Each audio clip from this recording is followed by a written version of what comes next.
Eh, kamu tahu kan biasanya kalau kita ngomongin soal bencana yang skalanya benar-benar masif, kita tuh langsung ngebayangin sesuatu yang kasat mata banget. Iya, kayak gempa bumi gitu kan, atau tsunami. Bener banget, sesuatu yang mengguncang, ngeruntuhin gedung-gedung, atau badai yang langsung bikin langit gelap, semuanya jelas kelihatan di depan mata kita. Yang dampaknya langsung instan gitu ya. Tepat. Tapi, nah, hari ini, tanggal 26 April 2026, tepat 40 tahun yang lalu, dunia tuh menyaksikan sebuah bencana mematikan yang sifatnya sama sekali beda. Wah, ini pasti soal Chernobyl kan? Betul. Dini hari itu, reaktor unit 4 di pembangkit listrik tenaga nuklir Chernobyl meledak.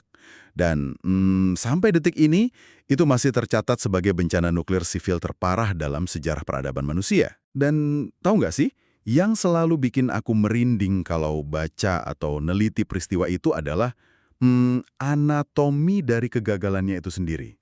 Gimana tuh maksudnya? Jadi gini, bencana ini tuh nggak datang dari luar. Ini bukan karena serangan misil musuh, bukan juga karena gempa bumi atau ya fenomena alam lainnya. Ledakan reaktor itu murni lahir dari satu hal, arogansi manusia. Wah, itu poin yang krusial banget sih. Karena kalau kita lihat mekanismenya, malam itu para operator di ruang kendali secara sadar, benar-benar secara sadar, mematikan sistem keselamatan otomatisnya. Padahal itu sistem yang didesain buat nyelamatin nyawa mereka ya. Iya, mereka mengabaikan alarm, mengabaikan prosedur. Cuma karena mereka ngerasa jam terbang mereka udah cukup tinggi, mereka ngerasa lebih tahu dari sistem itu sendiri. Dan akibatnya? Ledakan yang luar biasa parah. Benar, radioaktivitas yang terlepas ke udara tuh mencapai ratusan kali lipat dari bom Hiroshima. Dan anehnya, radiasi itu bahkan pertama kali terdeteksi bukan di Ukraina tempat kejadiannya loh. Tunggu, di mana dong? Di Swedia, 1000 kilometer jauhnya dari titik ledakan. Dan yang lebih gila lagi, selama 6 tahun, pemerintah Soviet tuh berusaha mati-matian menyembunyikan fakta bahwa sejak awal reaktornya memang punya cacat konstruksi. Gila sih. Sementara mereka sibuk memoles citra di depan dunia internasional, radiasinya terus bekerja dalam diam. Lebih dari 4.000 orang meninggal dan lahir cacat karena ya itulah sifat asli radiasi kan? Nggak kelihatan sama sekali. Benar. Tidak berbau, tidak berwarna, nggak kerasa di kulit pas nyentuh kamu, tapi dia mematikan sel-sel tubuhmu pelan-pelan dari dalam. Nah, dari fakta sejarah yang kelam itu, hari ini kita bakal ngelakuin sebuah penelusuran mendalam. Kita mau ngebedah anatomi dari kesombongan manusia. Menarik banget ini. Kita bakal ngegabungin dari sudut pandang mana nih? Kita bakal tarik benang merah antara kegagalan Chernobyl ini dengan sebuah peringatan tajam dari 3.000 tahun yang lalu. Waktu itu ada pemimpin besar, Musa, yang ngingetin bangsanya soal radiasi yang cara kerjanya persis kayak gini. Oh, wow. Radiasi spiritual maksudnya? Tepat banget, sama-sama nggak berbau, nggak berwarna, nggak terasa, tapi fatal. Bedanya, radiasi yang Musa omongin ini nggak meledak di reaktor nuklir, tapi di dalam inti hati manusia. Jadi misi obrolan kita kali ini adalah membongkar teks dari kitab Ulangan pasal 9 ya. Kita mau menyelami teguran keras tapi jujur dan penuh kasih dari Musa. Betul, supaya kamu yang dengerin ini bisa mendeteksi cacat konstruksi di dalam hatimu sendiri. Kita pengen cari tahu di mana letak kebocoran radiasinya. Sebelum itu meledak justru pas kamu lagi ada di puncak kesuksesan. Gitu kan? Setuju banget. Oke, mari kita bangun dulu panggung sejarahnya ya.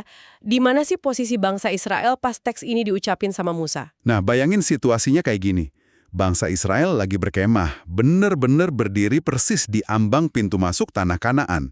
Tanah yang udah dijanjikan ke nenek moyang mereka. Oke, udah deket banget dong berarti. Deket banget, tapi masalahnya ada kendala raksasa. Secara militer, misi penaklukan ini tuh jujur aja, ibarat misi bunuh diri. Kenapa bisa gitu? Kan jumlah mereka banyak. Iya, tapi mereka harus ngadapin suku-suku yang jauh lebih besar. Ada orang-orang enak. Ini suku yang secara harfiah dikenal sebagai raksasa. Postur tubuhnya luar biasa gede. Wah, ngeri juga ya. Banget. Terus, kota-kota musuh ini punya benteng yang temboknya menjulang tinggi sampai ke langit. Di atas kertas, bangsa nomaden kayak Israel ini nggak punya peluang sekecil apapun buat menang. Tapi tunggu dia. Kenapa? Kan Tuhan udah berjanji kalau dia sendiri yang bakal berjalan di depan mereka sebagai eksekutor utama kan? Betul, janjinya begitu. Nah, kalau dipikir-pikir, mewakili pendengar nih. Kalau Tuhan yang Maha Kuasa udah ngasih jaminan 100% pasti menang, bukankah harusnya mereka santai aja? Maksudku, ini ibarat ujian yang bocoran kunci jawabannya udah di tangan kita. Harusnya lega dong. Logikanya sih gitu ya. Terus di mana letak ancamannya sampai Musa harus berpidato sekeras ini di Ulangan 9? Nah, disinilah letak ironinya. Bahaya terbesar buat Israel dan juga buat kamu yang lagi dengerin ini ya, buat karir kamu, pencapaian kamu, bahaya itu justru nggak mengintai di medan pertempuran pas kamu lagi berjuang dari bawah. Wah, terus di mana dong bahayanya? Bahaya paling mematikan itu justru nunggu di ujung sana, tepat setelah kemenangan itu datang. Titik paling rentan dari ego manusia itu justru pas keadaan udah stabil, musuh udah kalah, dan kita mulai menikmati hasil keringat kita. Walau, bahaya mematikan justru bersembunyi di dalam zona aman ya. Buat ngelihat gimana mekanisme peringatannya bekerja, mari kita bedah pesan Musa. Oke, silakan dibaca ayatnya. Bayangin Musa lagi natid mata bangsanya, nadanya cepet, tegas, tapi ada getaran kasih. Di ayat 1-3 dia bilang gini, "Dengarlah hai orang Israel, engkau akan menyeberangi sungai Yordan pada hari ini untuk memasuki daerah bangsa-bangsa yang lebih besar dan lebih kuat daripadamu. Siapakah yang dapat bertahan menghadapi orang enak? Maka ketahuilah pada hari ini bahwa Tuhan Allahmu dialah yang berjalan di depanmu laksana api yang menghanguskan. Dia akan memusnahkan mereka." Kerasa banget ya ketegasannya. Iya, dari teks ini jelas banget Musa tuh lagi meletakkan sebuah realitas teologis, bukan ngasih strategi militer kan? Tepat banget. Musa lagi ngunci satu fakta yang nggak bisa diganggu-gugat. Jawaban atas ketakutan mereka ngelawan raksasa Kanaan itu bukan taktik perang yang canggih. Bukan juga sesi motivasi buat bakar semangat ya? Bukan. Jawabannya murni karena Tuhan yang ambil alih pertempuran. Dan disinilah godaannya. Ketika sebuah keberhasilan datang 100% dari tangan pihak lain, di situ ilusi bahwa kita ikut andil secara signifikan mulai muncul. Aku baru sadar. Makanya di ayat 4-6 Musa ngasih peringatan spesifik yang nargeting narasi internal mereka ya. Iya, coba bacain kelanjutannya. Dia bilang gini, "Janganlah engkau berkata dalam hatimu apabila Tuhan Allahmu telah mengusir mereka dari hadapanmu. Karena jasa-jasakulah Tuhan membawa aku masuk menduduki negeri ini. Bukan karena jasa-jasamu atau karena kebenaran hatimu, tetapi supaya Tuhan menepati janji yang diikrarkannya." Tuh kan? Bener-bener spesifik. Ini gila sih, Musa tuh nggak bilang jangan kamu siarin di radio, atau jangan pasang baliho gede-gede kalau kamu menang, tapi dia bilang jangan engkau berkata di dalam hatimu. Ini soal monolog internal kita ya? Bener, ini tentang cerita yang kamu bisikin ke dirimu sendiri pas kamu lagi sendirian. Kayak, ya wajarlah aku dipromosiin, orang aku pintar kok, ya wajar aku sukses, jasaku kan besar. Dan Musa sampai ngerasa perlu ngulang itu berkali-kali loh. Bukan karena jasamu, bukan karena kebenaran hatimu. Penegasan yang keras banget. Banget. Buat kamu yang lagi dengerin, sadar nggak sih? Kalau narasi internal karena jasa-jasakulah, ini adalah wujud paling murni dari radiasi rohani. Gimana tuh gambarannya? Dari luar, orang lihat kamu tuh rendah hati banget. Kamu bilang puji Tuhan waktu dipuji orang. Tapi jauh di dalam inti hatimu, kamu ngerasa kamu emang pantas dapat itu karena kerja kerasmu sendiri. Berarti ini ibarat tekanan yang pelan-pelan naik di dalam reaktor nuklir Chernobyl tadi dong. Nah, iya, persis kayak gitu. Diam-diam memanas tanpa ada alarm yang bunyi di luar, bangunannya kelihatan megah, energi terus diproduksi, orang-orang di luar pada tepuk tangan, tapi di dalam inti reaktor ada cacat kesombongan yang terus bengkak gara-gara ilusi kemandirian ini. Bener banget. Dan kalau kita bawa prinsip ini lompat ribuan tahun ke perjanjian baru, Rasul Paulus di Roma 3 ayat 27 itu nangkap mekanisme ini dengan brilian banget. Paulus bilang apa di situ? Dia ngelempar pertanyaan retoris. Jika demikian, apa dasarnya untuk bermegah? Tidak ada. Berdasarkan apa? Berdasarkan perbuatan? Tidak, melainkan berdasarkan iman. Wah, telak banget itu. Telak. Kalau kemenangan kita, baik itu keselamatan jiwa kita atau sekedar nafas yang kita hirup hari ini, mutlak dari Tuhan, maka angka untuk kebanggaan diri kita harusnya 0 besar. Berarti keselamatan dan keberhasilan kita tuh berdiri tegak murni di atas anugerah ya, bukan portofolio kebaikan yang bisa kita banggain. 100% benar. Oke, itu masuk akal banget. Tapi gini deh, setelah Musa ngelarang keras narasi arogan itu, dia lakuin sesuatu di ayat 7-24 yang jujur aja nih ya, bikin aku agak mengernyitkan dahi. Bagian yang dia ngungkit masa lalu itu ya? Iya, di sini Musa seolah ngebongkar aib masa lalu bangsanya, dan dia nyebutin dengan detail geografis yang spesifik banget. Kayak ngabsen dosa gitu loh. Coba bacain sedikit biar pada kebayang. Oke, sesungguhnya engkau bangsa yang tegar tengkuk. Ingatlah, janganlah lupa bahwa engkau sudah membuat Tuhan gusar di padang gurun. Di Horeb kamu membuat patung tuangan, juga di Tabera, di Masa, dan di Kibrot Ta'awa. Bahkan kamu menentang Tuhan sejak aku mengenal kamu. Wah, langsung di roasting di depan umum ya? Beneran di roasting abis-abisan. Musa ngebeberin semuanya. Di Horeb mereka nyembah lembu emas, padahal baru aja diselamatin. Terus di Masa mereka nuduh Tuhan mau bunuh mereka kehausan. Dan jangan lupa Kibrot Ta'awa tuh. Secara harfiah tempat itu artinya kuburan nafsu loh. Kuburan nafsu. Serem juga namanya. Iya, itu titik di mana bangsa Israel merengek minta daging. Mereka lebih milih nostalgia sama makanan sisa di Mesir pas jadi budak daripada percaya sama kebebasan dari Tuhan. Akhirnya mereka dikubur bersama kerakusan mereka di situ. Nah, di sini aku mau coba ambil sudut pandang kritis nih, mewakili yang lagi dengerin. Boleh, silakan.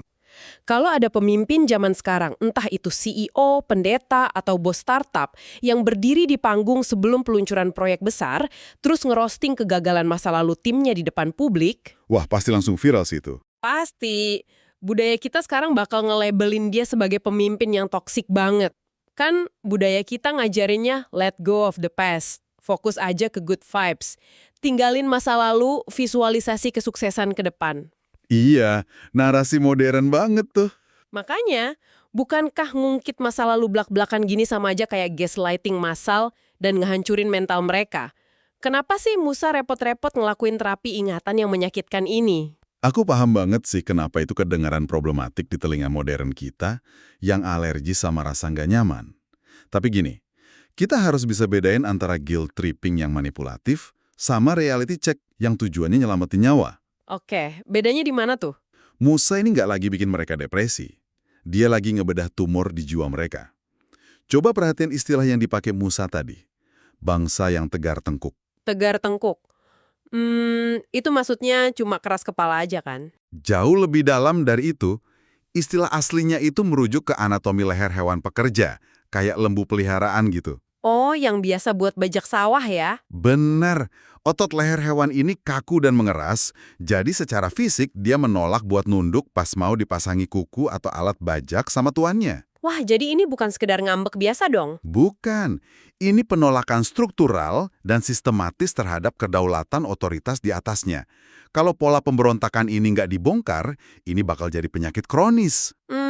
Masuk akal sih. Kamu ingat pidato Stefanus di Kisah Para Rasul 7 ayat 51, sesaat sebelum dia mati syahid? Yang dia ngomong ke ahli agama itu ya? Betul, dia ngegaungin ulang diagnosanya Musa ini. Hai orang-orang yang tegar tengkuk, kamu selalu menentang Roh Kudus sama seperti nenek moyangmu. Berarti ini pola yang terus berulang dari generasi ke generasi ya? Sangat berulang. Bayangin kalau Israel masuk ke Kanaan tanpa nyadar betapa cacatnya hati mereka. Kesuksesan militer di sana justru bakal bikin mereka merasa setara sama Tuhan. Balik lagi kayak analogi Chernobyl tadi ya, kayak pemerintah Soviet yang memoles data kecelakaan dan bohong selama 6 tahun itu. Persis, nutupin dosa dan memoles citra diri itu cuma bakal jadi katalis menuju ledakan yang jauh lebih fatal. Berarti kalimat Musa di ayat 24 yang bilang, bahkan kamu menentang Tuhan sejak aku mengenal kamu, itu bukan hinaan murahan ya? Sama sekali bukan. Itu adalah diagnosis paling jujur dari seorang dokter bedah rohani. Dia memaksa mereka ngaca di bawah lampu sorot yang paling terang.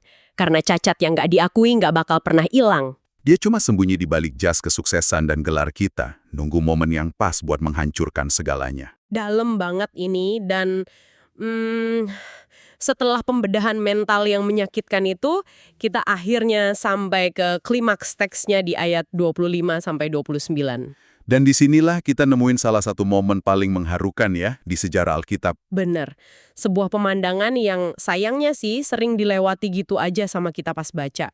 Di ayat 25, Musa nyeritain responsnya terhadap kebobrokan Israel. Gimana responsnya? Dia bilang, maka aku sujud di hadapan Tuhan, 40 hari 40 malam lamanya.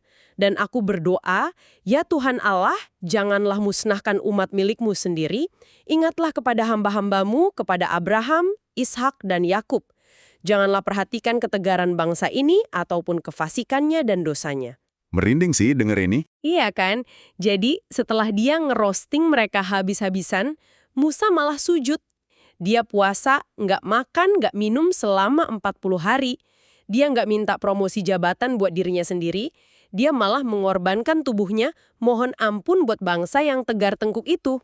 Ini bener-bener kasih yang nggak masuk akal di tengah pemberontakan yang absolut banget. Setuju. Nggak logis kan? Sama sekali nggak logis. Coba deh, kita perhatiin mekanisme dari doa syafaat Musa ini.